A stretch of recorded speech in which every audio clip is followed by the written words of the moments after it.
See, the whole spiritual sadhana is to make our always outward looking mind looking inward. Everything is to do with our inside. So there is no point in looking. When we get disturbed by any situation, well, you can set right the situation, but before that, we should look into the mind, and immediate question will be, why am I getting agitated by that? Something is wrong. Yes, it is wrong. But is my mind getting agitated or not? And immediately you can test also if similar thing had happened last year, would I have got more agitated, less agitated, or now I am getting more agitated? So you can understand where my mind is, where I am. Leads to harmony and integration of body-mind intelligence. Because if you look into your mind, you will find always clashes going on.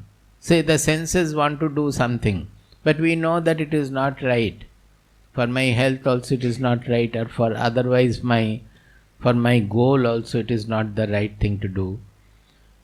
So the mind will try to somehow cover up and try to follow the senses by showing hundreds of excuses that, oh, no, because of this, because of that and all.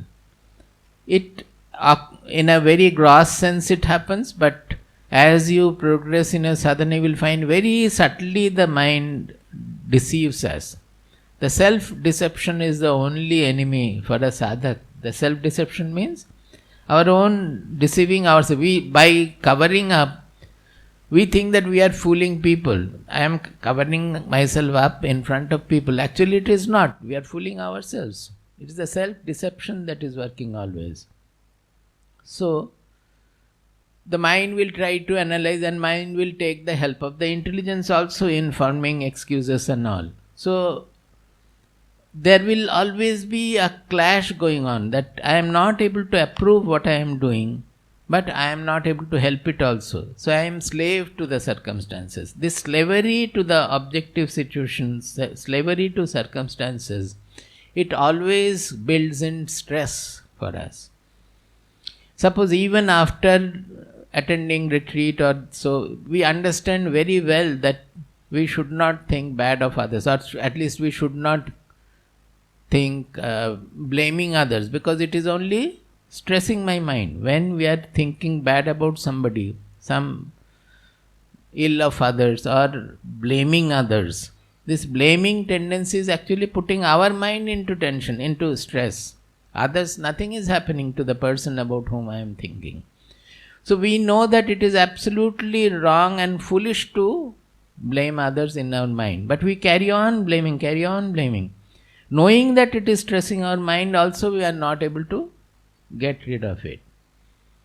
So this clash will continue to work, and that will make our mind constricted, our personality constricted, will never allow us to become cheerful, will never allow us to have that delight of the soul in the functional world.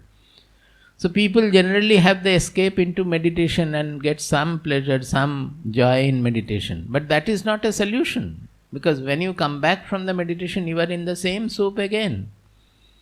So we have to, by applying the intelligence, we have to fix as I said the first day onward, I am saying that whatever is the goal of meditation or so, that soul dimension should be brought into our practice. That means in the intelligence, while functioning, we try to incorporate those soul dimensions, the impersonality, the impartiality, the all-pervading love, the universality, the arjava, straightforwardness, not covering up anything.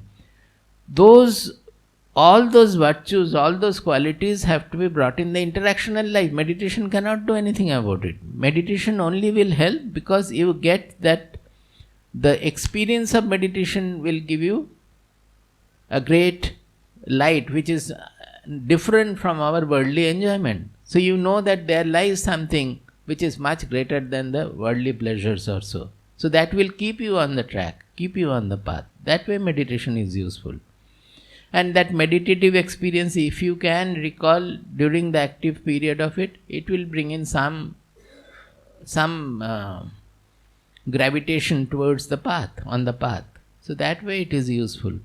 But until you establish that same soul dimension in the world, in the interactive, active world, while interacting with people, our problems are not going to be over. So, ultimate solution lies with Viveka. This is what Viveka is, we have been discussing.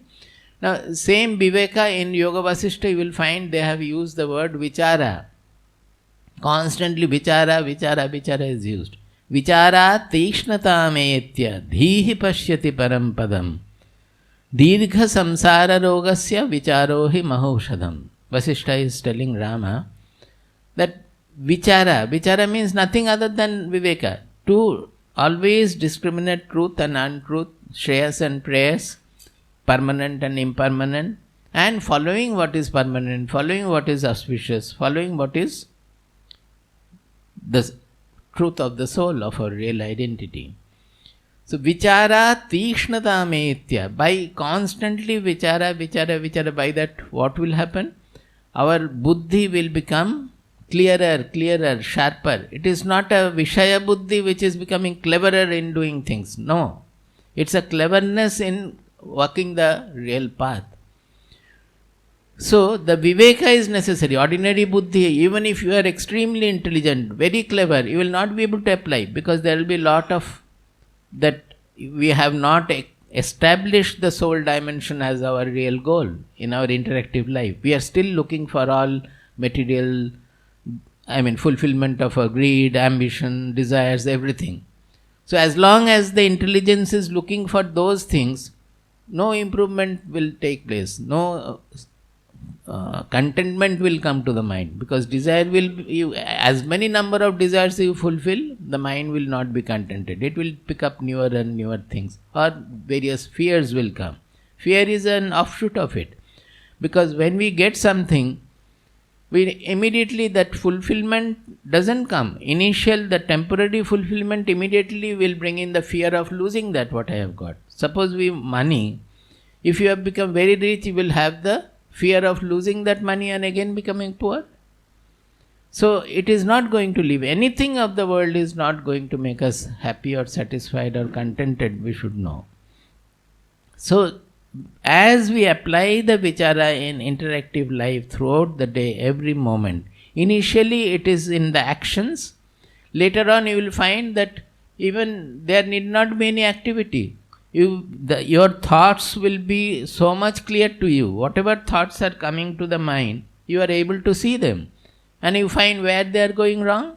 So, Vichara has to be applied there. Am I clear?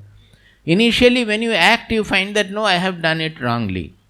I have done it on a selfish manner. In a selfish manner, I should not have done it. I have hurt somebody, I should not have hurt. Initially, you have to act and then think that what is wrong in the mind that is giving me this wrong behavior. But later on, the action, it need not be manifest as action. Looking at the mind, the moment a wrong thought comes, wrong means it is different from our spiritual goal. Different from the universality, impartiality, impersonality. Whenever the selfish thought comes, whenever the blaming thought comes, immediately you will be able to trap it, you will be able to point it and apply the correction there itself. That is the Vichara. It is not that always you have to wait for acting. What the jnana, those who are pursuing the Shastras, the study of Shastras are pursuing the knowledge, they were not that active in the world. Even now also, most of the saints, they are sitting in their ashram, they are not so active. How is their Vichara going on? Their Vichara is constantly from the looking into the mind itself, they are purifying the mind. There the Vichara is active. So, as we apply more and more Vichara, Buddhi starts becoming sharper, clearer, like that. Not in the sense of Vishaya cleverness, but in the real sense of it. Vichara Tikshnatam Dhihi Pashyati Param Padam. This ultimate self or the ultimate goal or ultimate purity of the mind, whatever we are talking about, the soul, the self, God or anything, it is nothing but it is not seen by the eyes, or you don't think that the Vaikuntha has appeared or so. It is not like that. It is the mind undergoing a transformation. And the mind, the pure mind itself is the self. And it is understood by the vichara, by the buddhi itself. That the buddhi, it is called ikshana. It is not a vision of the eyes. Ikshana means it's the vision of the buddhi. The things become so clear to your understanding that you will no longer be missing it. It will always be before in you, always. So, dhihi pashyati parampadam, the ultimate goal is attained by the buddhi. It is in the buddhi. It just blossoms in the buddhi. The Kaivalya Navanita, as I said the first day, it happens in the buddhi. Dirgha samsara rogasya vicharohi mahaushadam. This ancient disease called worldliness, samsara, worldliness. Samsara, the word meaning is samyak saratiti samsara. That is, everything is fleeting in the objective world. And we hold on to it, try to hold on to it, thinking that it will be with me. As yesterday we gave the example of that girl who was thinking that the flight is going to crash. So what is that? We always try to hold on to things, not knowing that nothing is permanent here. What I am holding to, that may go or I may go. Anything can happen, but we don't remember it. So, that ultimate, this is called samsara, that dirgha rogasya. It is the ancient disease called samsara, the worldliness.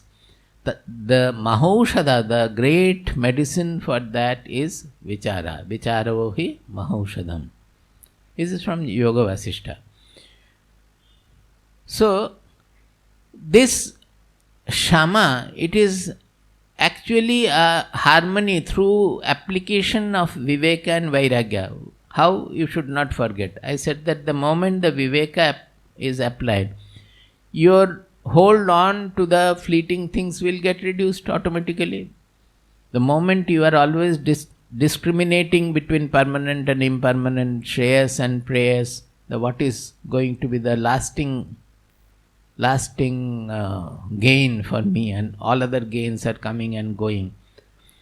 So, constantly as you think about it, your mind will develop vairagya, which is wrongly understood as leaving the house and going away. It need not be.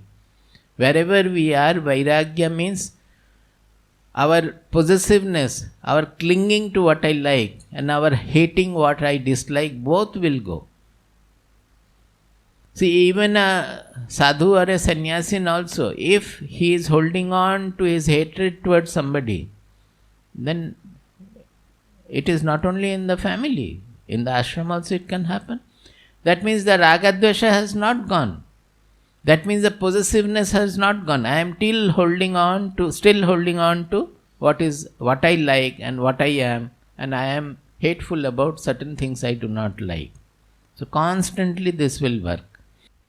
See, in a scientific manner, we generally express that there are two forces we talk about. One is called centripetal force, another is called centrifugal force. Centripetal means kendranuk, that means which is pulling us to the center or pushing us to the center, which is which is centralizing our mind, bringing us to the center. And centrifugal means the force which throws us away from the center. Now, whatever we do in meditation or shastric studies, what are we going to do? Whether it is meditation or satsanga or study of shastras, what are we doing? We are trying to know the self. What is the self? That is our inmost real identity, what I am, that I. And we are trying to think about that I, focus on that I, know more and more clearly who am I. Initially we are starting with a very vague idea about the I, that it is the body-mind limited I-ness coming from inside. But as our knowledge increases, slowly we are discovering what is the real I. So any such sadhana we pursue, be it meditation, be it shastric studies, or be it satsanga or so, it is focusing our mind to our real identity, to the central point. Is it not so? So it is the abhyasa we do. This is called abhyasa, means practice or pursuit. Whatever we do, that is bringing us towards the center. It is generating, cultivating more and more of centripetal force, bringing our mind to the center. Now, as it is bringing our mind to the center, the moment we go out for other activities and all, what is happening? Whatever we had gained centralization during meditation, during studies, during satsang, the moment we are active in the world, the mind goes outward. That means the world is pulling our mind outward. So the world is always generating centrifugal force. Actually, the world is not generating. It is our ragadvesha, our likes and dislikes. Otherwise, you will be in the world, nothing will happen. You won't feel disturbed. The benefit of knowledge is that after that you are in the same world, but you will not get disturbed or affected by it. But normally what happens, the moment we are in the world is generating some forces, and actually the forces are generated by our own clinging to the likes and hating the dislike things. That is pulling our mind outward. That is the centrifugal force is being generated. So as we are increasing the centripetal force by doing the sadhana of meditation, satsang and studies, scriptural studies, we have to reduce the centrifugal force to further activate, increase the centripetal force and reduce the centrifugal force. This reduction of the centrifugal force is what is meant by Vairagya. Because when will this outward pull go? As the mind becomes more and more impersonal, that somebody I dislike, earlier the moment I see him or her, my mind would get agitated. Now you no more get agitated by seeing, well, you behave in the same manner as you do with them. Suppose something is wrong. Earlier we used to get agitated in the situation something is wrong. Now, something has gone wrong, we will bear with it. We will do again, something has to be done. So this poise is coming because the centrifugal force has got reduced. And that has happened by the Vairagya. That is what is the meaning of Vairagya. We should understand that the practical meaning of Vairagya is this looseness of the reduction of possessiveness, reduction of likes and dislikes, reduction of ragadvesha. World will remain as it is. As we become freed of the ragadvesha, the mind will no more get affected by anything. In Yoga Vasishta again, the example is there, you must be knowing it also, that Purne manasi sampurnam jagat sarvam sudhadravaihi upanat gudhapadasya nanucharma stritaiva bhuhu. When the Purne manasi sampurnam, Purne sati, when the mind becomes full, when will the mind becomes full? When there is no desire? Is it not? The mind is not full because we are always looking for happiness, looking for something. When the sufficiency is there, or you can say when there is no division in ultimate knowledge, what happens? Everything becomes the consciousness or the soul or the Brahman. So that is the real fullness. It is not like a fullness in a pot. In objective fullness is here. You can fill the pot, it is full, but it is limited in size. It is otherwise limited. Any objective fullness, it is not the Purna we are talking about. Every day we are chanting Purnamada Purnamidam. That Purna is the subjective Purnata, where there is no division at all, no two existing at all. Everything is one. That is the ultimate Purnata. So, when the mind becomes full, Jagat Sarvam Sudhadravaihi Sampurnam Bhavati. The whole world becomes nectarine. Even talking to absolutely bad person also, the saint, his mind flows with all the affection and sympathy and what not. Yeah, well, how he has become a criminal? Maybe he got born in a very difficult situation which had made him go the wrong way, and that is how he is given to drinking now. All this have happened. Poor man, he is not able to control his, however much he tried. 1 year maybe he is controlled, then next year again he falls under wrong company or something. So his mind will only sympathize, only flow with the affection and love for him. He will not, his mind will not develop the blaming, discarding tendencies that no, this is something. That means you are limiting, you are not spreading yourself there. That is the Purnata. So, when the mind is full, for him the whole world becomes nectarine. Sudhadravaihi sampurnam bhavati. Sudha means nectar.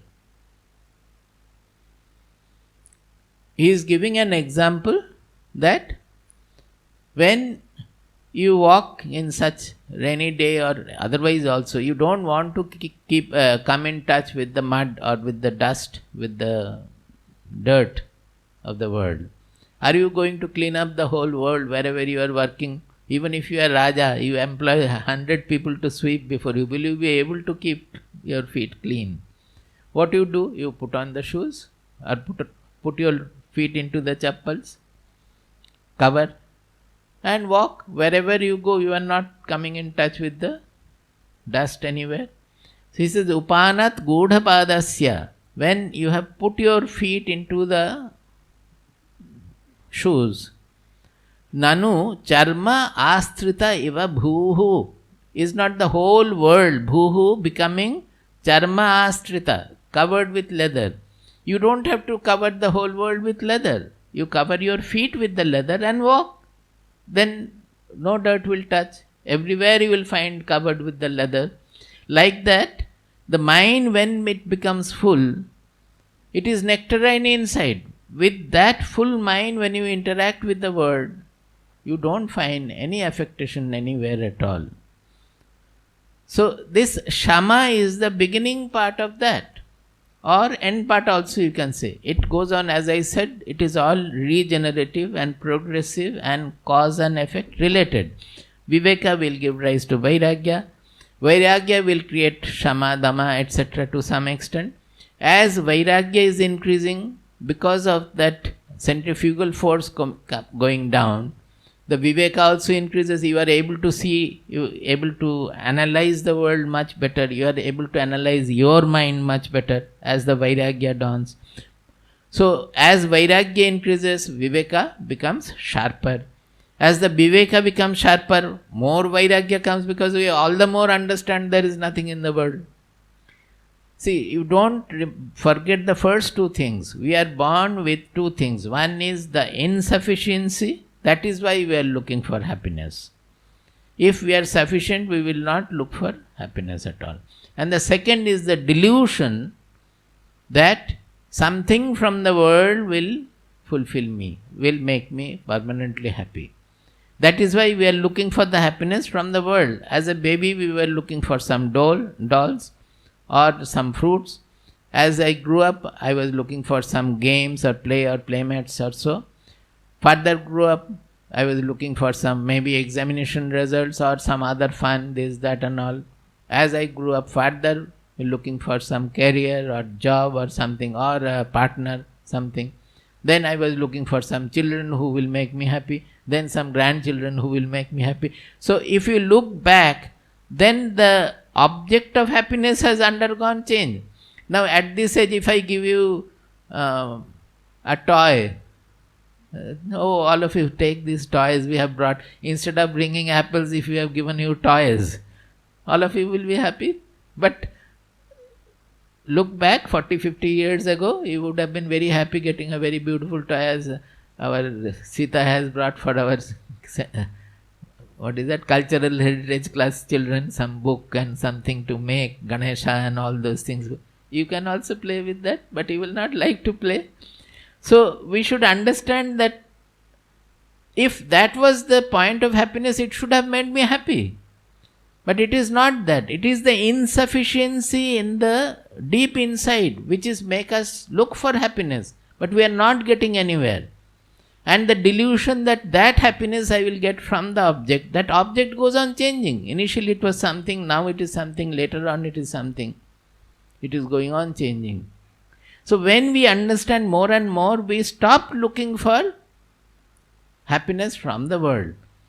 And that becomes very much satisfied when we discover the joy inside.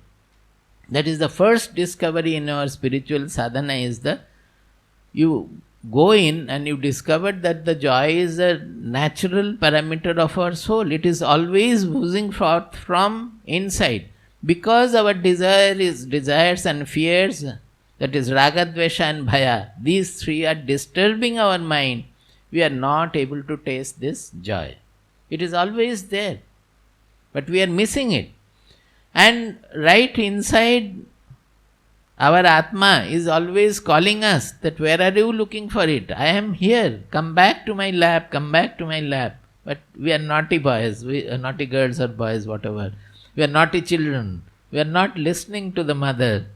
The mother is right there within and always calling us, spreading her lap, that come back. Here lies your final sukha, final happiness, fulfillment, contentment.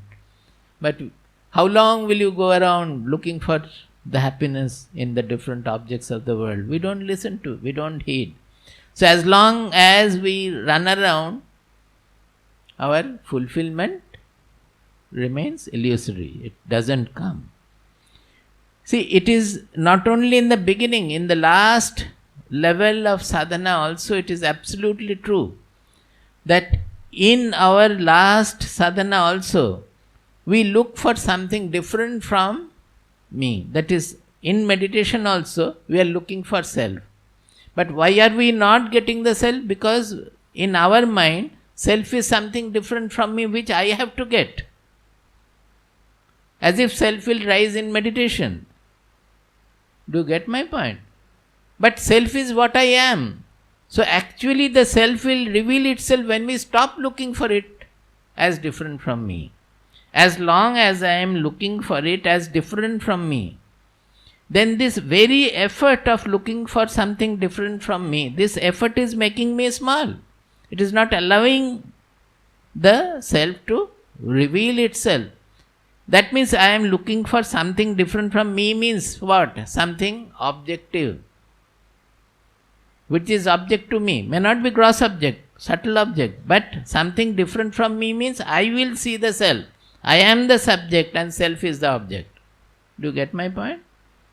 So as long as I am seeing I will see the self, you cannot. Because self is an object then. So only when we forget about the whole world, anything different from me, that is, self is not different from me. So I have to forget everything. Not look for anything at all. Then it reveals. So this coming back is the ultimate step in sadhana. So although it starts with Viveka, what is Viveka saying? Viveka started with permanent and impermanent. Whatever, Nitya, Anitya, Vastu Viveka. Anitya and Nitya. Now, is not everything in creation is Anitya? Can you show me anything in this created world which is Nitya, means permanent, which does not permanent means which does not undergo any change? Because the whole creation is a causal creation. From hydrogen getting changed into helium, the radiation from the sun is coming. So the hydrogen is the cause, the radiation and the helium is the effect. Our body always, some cells are dying and some cells are getting born. If we burn this book, the book will die and the ash will be born. So really speaking, this birth and death Leela is going on. It is a causality, causal chain. We are expressing as birth and death. Always, every moment the cause is dying and the effect is getting born. Everywhere. The cause is the past one which is dying and the effect is getting born. So the whole creation is a causal creation. Here nothing can be there which is unchanging. That means in the entire objectitude, including our body-mind complex, The whatever is created by nature, our body, mind, personality is also a creation of the nature. There is nothing which is unchanging or nitya or imperishable. Everything is perishable, everything is changeful. To understand it wholesomely. Why am I saying? Because with intelligence we will understand perhaps. When we are explaining, if you are intelligent, if you think well, then you will be able to understand that nothing is unchanging, nothing is permanent. But in your behavior that change will not reflect. In your behavior you will still find that you are holding on to the changeful things. You are not looking to the unchanging thing at all. So this understanding has to be wholesome by your application of this knowledge in everyday behavior, everyday thought, in each thought, every moment. The more you apply this vichara, this viveka in every moment of your interactive life or non-interactive life also, this knowledge will become wholesome, more and more complete, more and more complete. The intelligence will initially understand, but living the knowledge will make it complete. And what will happen by this living the knowledge? Your mind and intelligence will undergo a transformation. Every time you apply the knowledge in your behavioral field, your mind and intelligence will become more and more moved towards this ultimate goal. So the transformation, in that transformation in the mind and intelligence itself, the truth will dawn. So this Shama and Dama, as I said yesterday, when the mind is free of desires, you don't have to artificially control from outside your indriyas. In Yoga Shastra, Dama comes first. Dama, Shama. Because first you control your sense organs, then only the mind becomes proper. Here it is accepted that without the sensory discipline, nobody should come for the knowledge. Sensory discipline is a must, primary. Without that, you will not understand also the truth. So that initial sense discipline is already accepted, here taken for granted. But further purification and further discipline of the senses automatically come not from an outer control, but from a sublimity of the mind. When the mind gets sublimated, the mind looks for the one, then automatically the senses also, they behave, they don't misbehave. So Dhamma comes as a result of that. Then comes the Titiksha. Titiksha means Sahanam Sarvadukkhanam Apratikara Purvakam Chinta Bilapa Rahitam Sa Titiksha Nigadyate. Sahanam Sarvadukkhanam. Actually Sarva Sukhanam also. But because we are running after Sukha, so they don't say. Dukkha only we have trouble. Sukha we don't have trouble. But actually Sukha also is troublesome. That will also disturb. In Sukha, your mind gets elated, which is also equally a disturbance. One person had died of heart failure when he got the lottery prize, when he came to know that he has got.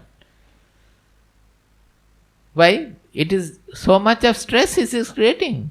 So much of disturbance it is creating. So, as our mind becomes inward directed, looking for always the internal sukha, the outer things will not affect us so much. Even if it is a little, for the body also it is not so comfortable or so. We will not mind it.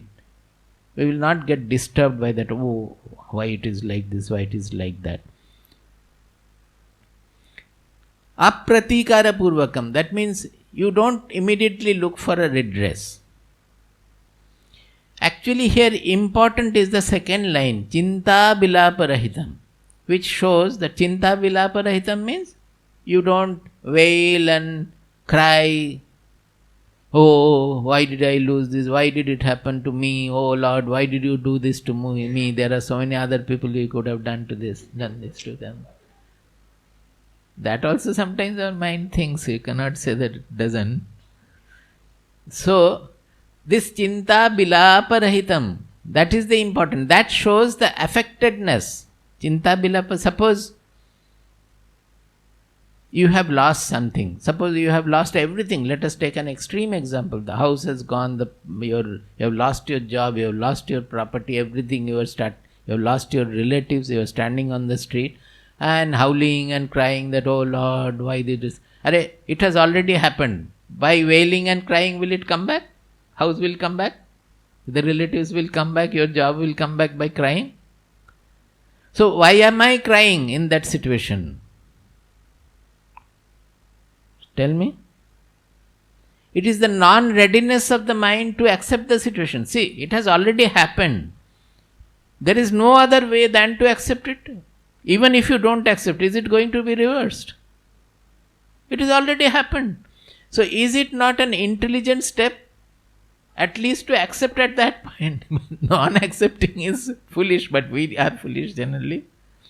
So it is a non-readiness of the mind to accept the situation which is causing this chinta bilapa. Otherwise it has happened. It has happened. And we have to accept, there is no other way.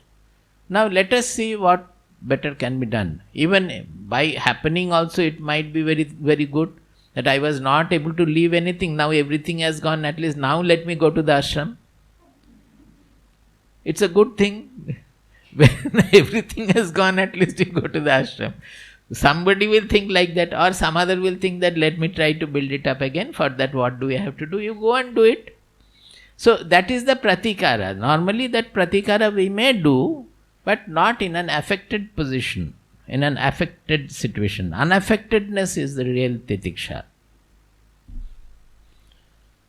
Because, oh, you don't want pratikara, then why did Swamiji fight so many movements?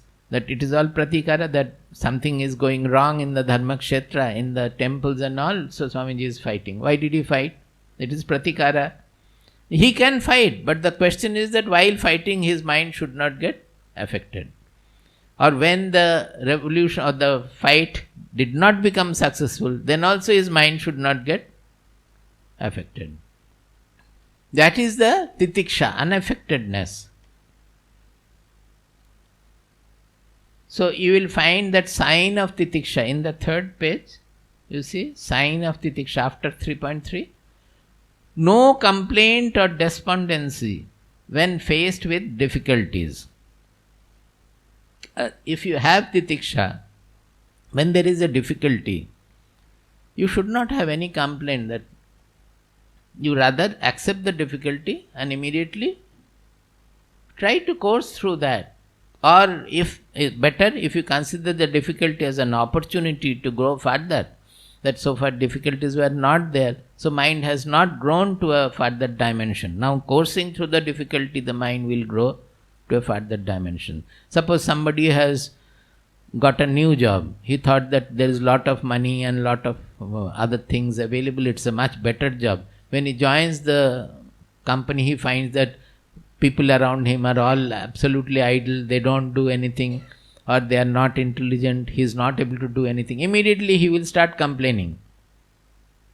A person given to spiritual trait will immediately accept that out of choice I have come here. Now after coming here I am finding the situation to be difficult. Now I must face this difficulty. I must try to find out how best I can perform in this condition also. In earlier company I was assisted by everything and it was a very favorable condition. I have worked well. But in this unfavorable situation also, how can I perform best? That should be his idea. And let him find out first, understand the people and inspire them, and he may turn over. The company can completely change because of this attitude. Now here the one way is to immediately complain and degrade the situation, say that oh it's all bad, and go away, run away to another company, another post or another job. You will find there also something is wrong. There you will complain about that. That is, in one place you will complain about the colleagues or employees or the employer, boss. Another place you will complain about the too much work you have deliberately taken to get burnt out. And you will say that I am getting burnt out. So everywhere we will go on complaining. As I say that in research, while doing research, I have found that everybody, all the research students, they will complain about that guide. That the guide is not taking care, he is not giving enough time. This is a common complaint of all research scholars. He doesn't do his sadhana. He is the guide supposed to do his research work. He is supposed to do the research. Guide will give only some guidance, not for everything. Like that, I think spiritual disciples also will have all the complaints that the Guru doesn't see me at all. It's very difficult to meet the Guru even. I wanted to speak so many things, but Swamiji is always busy. I don't have time to. So there will be such complaints. So titiksha means no complaint at all. The moment the mind comes up with complaint means I lack titiksha. Uparati. See, this rati means revelry. Enjoying something. That is the rati. Now generally our mind is always wanting to enjoy something of the world. Even in meditation, the moment you get the blissful experience, every day we will look for that. One day you got it, the next day, next day, always you will look for it, and not getting it, you will stop meditation finally. Kuch nahi ho raha. But this looking for the joy, earlier you were looking for joy in outside things, in the objective things. Now you are looking for joy in something that is also objective. It might be subtle, but you are looking for something different from you, yourself. That joy you are considering, I am getting that joy. That means I and the joy are different. Is it not? Are you understanding? But actually there is no difference. The real Ananda is the soul itself. But we are separating that I am getting joy and I am still looking for joy. As long as we look for joy, I will not be able to progress further. So this, although that is much better than looking for enjoyment in the outer world, that is very, very rare and many steps ahead of that. But still it is a hindrance, it is an obstacle. Now, this rati means we are always having vishaya rati. In Sanskrit we call it vishaya rati. That means reveling in the objective situation or objective things. Uparati means withdrawal from the objective enjoyment, objective indulgence, objective enjoyment. It is not that you will not liking good food. You may like, but you will not get caught by that. You will not try to always following the taste and always getting the enjoyment out of food or out of anything like that. The mind withdraws from that. Mind will not be there in any of the objective things at all. We say Uparati, and many people go on practicing Uparati by leaving all the objective things. They may go to the cave or anywhere and keep away from objective things. That is again an artificial way. It is done everywhere. But still, the better way when it becomes natural. That is, when you have the Atmarati, automatically Uparati takes place. Atmarati means all the revelry you get from your soul. Then it becomes very clear to you that there is nothing in the world at all. It's all like rubbish. You may not hate. You are not supposed to hate. But you won't have any more slavery to any objective situation at all. So truly speaking, this Uparati dawns out of Atmarati. It is not really Uparati. He becomes uniform to everything because that his real joy is from within, and that he has discovered that the joy doesn't come from outside at all. That otherwise also we can understand, but it will not become, as I say, living knowledge, it will not become. Otherwise you understand. Suppose you have gone to a beautiful scenery you are seeing and you are very happy, you are enjoying that scenery. That moment you get a news that somebody most beloved has died or you have lost your job. What happens to your mind? Immediately it collapses. Where has the joy gone? You are getting such, suppose you are looking at the ocean for the first time, vast ocean, you are overjoyed seeing it. But the moment the information comes, you are no longer interested in the ocean at all.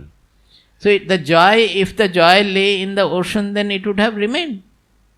Forget about ocean, anything which you like. Suppose a house which you like also. After 7 days you will forget the house. So it is our mind. The joy is always generated from our mind within. That we understand. But still we look for the joy. Until it becomes a wholesome discovery that the joy is not outside. For that, what do you have to do? You have to discover the joy within. And when will you discover? When the water becomes clear, you can see the bottom of the pond. Is it not so? As long as the water is turbulent, even if it is pure water, you will not be able to see.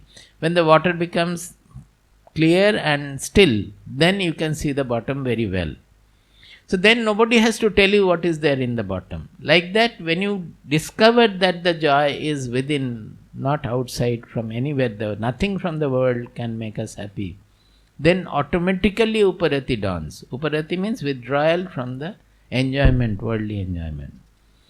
So Shama, Dama, Titiksha, Uparati. Now, you won't have this Atmarati or Titiksha as long as Shama, Dama is not there. Because the senses will be unruly, the mind will be agitated. In such a condition, you neither will have Titiksha nor you will have Uparati. And as it dawns, you find that the Viveka grows further sharper and sharper. There is no end to it actually. The clarity grows and grows and grows. As the mind becomes more and more hosting the Titiksha, Uparati, Shama, Dama, the Viveka, Vairagya, both will grow. Vairagya will become natural. There will be a sky-like dimension in the mind which is not getting attached to anything at all, where the reality dawns. So it will become naturally and it will grow also naturally. Then comes Uparati, Shraddha and Samadhana. Then comes Mumuksha. Mumuksha we need not study now, but up to Shraddha. Shraddha, there is no English term for it. In 17th chapter of Bhagavad Gita, 17th chapter, 3rd verse most probably, he is saying, Shraddha mayoyam purushaha yo yat shraddha saeva saha. A person is an embodiment of his Shraddha. Whatever is one's Shraddha, he becomes that. Because they are picturing the inner being, not the outer being. Outer, everybody is looking different in a certain manner. But what you are really is your own mind inside. Suppose this Shraddha, if you translate it as whatever we value most. We have an evaluation for the world. Suppose you value money most, then will not your mind always be thinking about money, how to acquire money, how to keep money, etc. If your mind values appreciation most, then always you will look for appreciation, always you will look for fame, etc. Whatever our mind is valuing, giving the supreme value, we are automatically becoming that. More and more as we progress, we will become an embodiment of that Shraddha. Is it not so? So it is our Mulya Bodha, our evaluation. So when we give God the supreme position in life, we value this God realization or the spiritual goal or self-realization as the supreme in life. We may say that it is supreme, but we have not given it the supreme position. That is why it comes at the last. All other things are more important. Our family, children, work, money, building, so many other things, food, etc. all have greater position than the so-called Supreme Lord, poor Supreme Lord. He has the last position. So, giving that Shraddha normally means whatever we are valuing most in life, because for that will be all our attention. If you translate Shraddha as attention, then this attention is coming from the value you are giving. Is it not? If you translate Shraddha as respect or regard, it is also coming from the evaluation in the mind. Now, in a spiritual life, the evaluation should be most to the goal. That means whatever the Shastras speak about, the highest in human life, and whatever the Guru speaks about it, how to attain it. So, they have defined Shraddha here in the context of Vedanta as Shastrasya Guruvakyasya. This is Vivek Chudamani. The shloka will be little different in the other books. Shastrasya Guruvakyasya Satya Buddhyavadharanam Satya Buddhi Avadharanam becomes Satya Buddhi Avadharanam. Sa Shraddha Kathita Sadbhihi Yaya Vastupalabhyate. He says that whatever the Shastras has spoken and whatever the Guru has spoken, considering that to be the ultimate truth, giving it the highest value as the truth. That is called the Shraddha by the Sat people. And Yaya Vastupalabhyate. Vastu means the highest truth. That is the self-realization here. The self-realization is had by Shraddha. So see how they are brought in here. Because this self, unless you give it the supreme value, never think that you are going to realize. Let us bundle it up and keep it away and enjoy the life otherwise. Some people had said also that, let me enjoy the life. Enjoy as long as you enjoy. Let us see.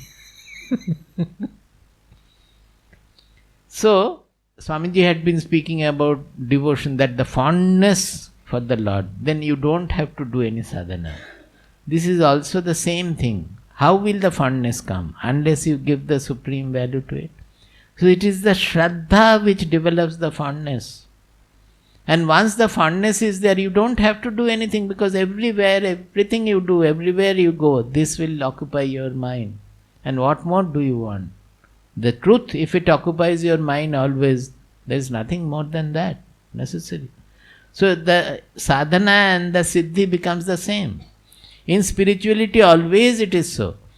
The knowledge of the self, it is initially when we start, this is the knowledge of the self, and I am acquiring the knowledge either from the Guru or from the Shastras, or so I am listening, reading, thinking, and I am, so self is different from me.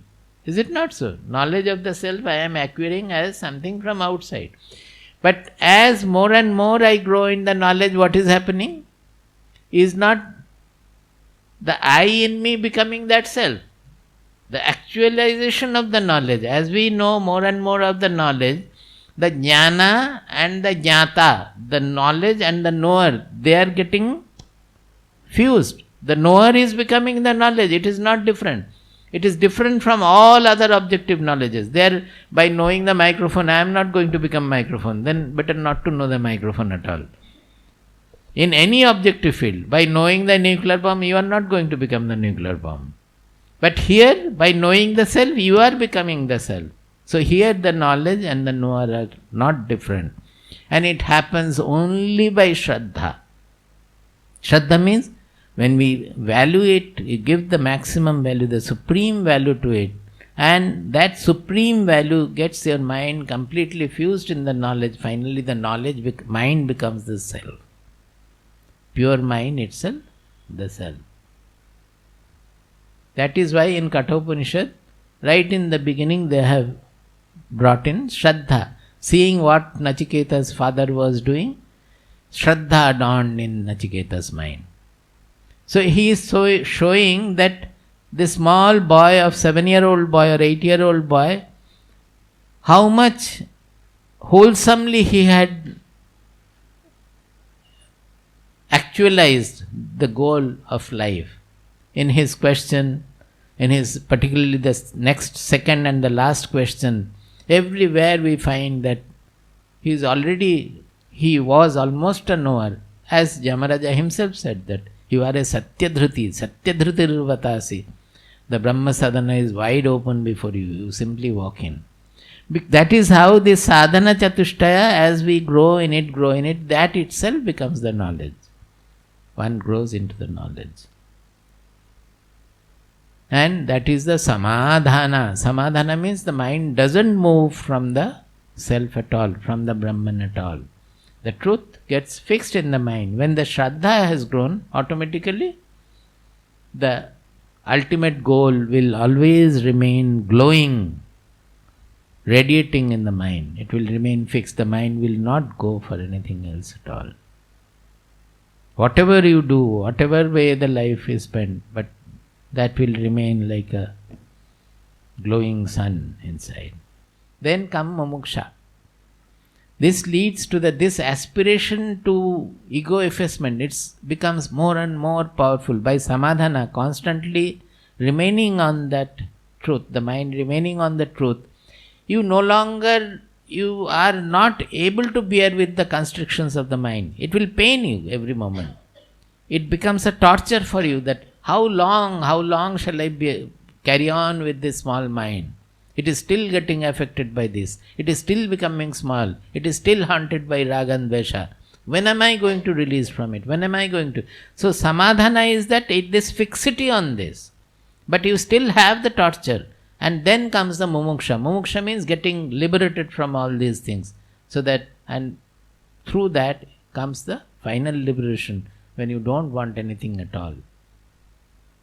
You become like the fool, zero. See, if you take the viveka to the highest point, then also it is knowledge only. What is viveka? Nitya nitya vastu viveka. What is the peak zenith of it? It's nitya becomes clear to you. What is that? And mind remains that. Vairagya, what is the height of vairagya? The only vairagyan, that really speaking, the only vairagyan is the soul. Because soul doesn't get touched by anything, affected by anything. But a knower may get a little touched by something. Immediately he will apply his knowledge to get rid of it. But the soul, that ultimate level, is to not get touched by anything at all. At the same time hosting everything, the whole world. The whole activity of the universe, everything is held by it, but not getting affected by anything. So there is no limit for a human being. You can take your sadhana to any level, but it becomes natural. Mumukshutva you will have after samadhana. Samadhana is the fixity in the concept. You have still not gone beyond the ego. But sadhana part is completed there. Sadhana part is almost having a wholesome effect on you. That is why I am saying it is a torturous part. There also, your mind is remaining fixed, but you are still haunted by the constrictions of your mind, by the constriction of your ego. You are wanting to get rid of it. Because as I am saying, it is regenerative, that every time, here also that samadhana increases means, viveka is still increasing. Viveka doesn't stop there. So you can say that after viveka, why do you have then vairagya and samadhana? Viveka itself is the ultimate. Got my point? Everything is up to the ultimate. In the last point, all the four, with all its 6 virtues, they become the Kaivalya Navanita, the butter. So in each gets its ultimate position. Okay. Prabuddham vimuktam vikaradihinam prasannam sada nitya bodhaswarupam param nishchalam nirgunam sarvarupam bhajeham sadanusmarami pranomi. Prabuddham vimuktam vikaradihinam sada nitya bodhaswarupam nishchalam nirgunam sarvarupam bhajeham sadanusmarami pranomi.